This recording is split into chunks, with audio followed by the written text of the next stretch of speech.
This video contains descriptions of animal attacks, including those on young children, and images of animals in distress or injured that some viewers may find disturbing. Viewer discretion is advised. It's easy to forget that we once had a reason to be afraid of the dark, and that beyond the comforting city lights, there still exists the remnants of an ancient world. It's on the border between these two worlds that the Indian district of Bahraich sits. With many of its settlements impoverished, residents often sleep in fields or outside houses which can be of mud construction and built without doors, power or plumbing. This not only leaves people extremely vulnerable, but also means that verifiable sources like CCTV or cell phones are not readily available, and we must depend on eyewitness accounts and the local community's history of living alongside wolves to piece together much of the disaster. The picture that forms is of an unsuspecting and defenseless group of victims. Young children walking alone at night on unlit roads or sleeping out in the open. It was these habits which in 2024 provided opportunity for a wolf pack who were desperate to feed and instinctively targeted the easiest prey available.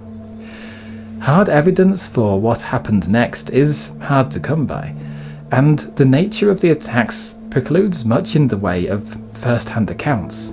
What you're about to hear are various news outlets' coverage of alleged eyewitness testimonies. Sunita, no last name given, recalls how her daughter, 4-year-old Sandhya, was abducted from where she was sleeping in the open outside a mud hut.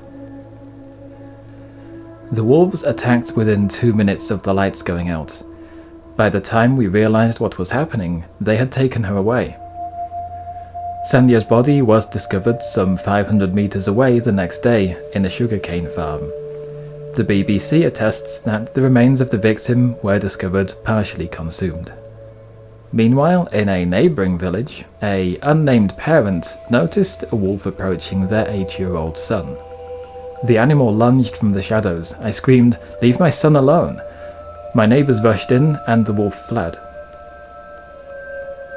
Family members describe 50-year-old Pushpa Devi being attacked while she slept indoors. One of the children might have opened the door, and it was hiding somewhere. It came and grabbed her neck. The family members heard her cry and ran towards her. The people in the neighbourhood also gathered, and then the wolf ran away. Another victim, Kanu, was treated for injuries after an animal held him by the neck as he walked home from a bathroom break. I somehow managed to free my neck from the animal's jaws. I pushed the animal with all my strength, and he fled from the scene. Although Kanu did not see the animal, he assumes it was a wolf, as it felt bigger than a dog. We have to assume he knows what a dog's jaws feel like to compare. These statements build a haunting picture of the nature of the attacks. Animals which waited in the shadows, striking without warning, taking advantage of the confusion that followed as they dragged their prey away into the night. Survivors were treated in district hospitals for their injuries, which were reported to be consistent with wild animal attacks. It's important to distinguish that animal attack and not wolf attack was used, which will be important later.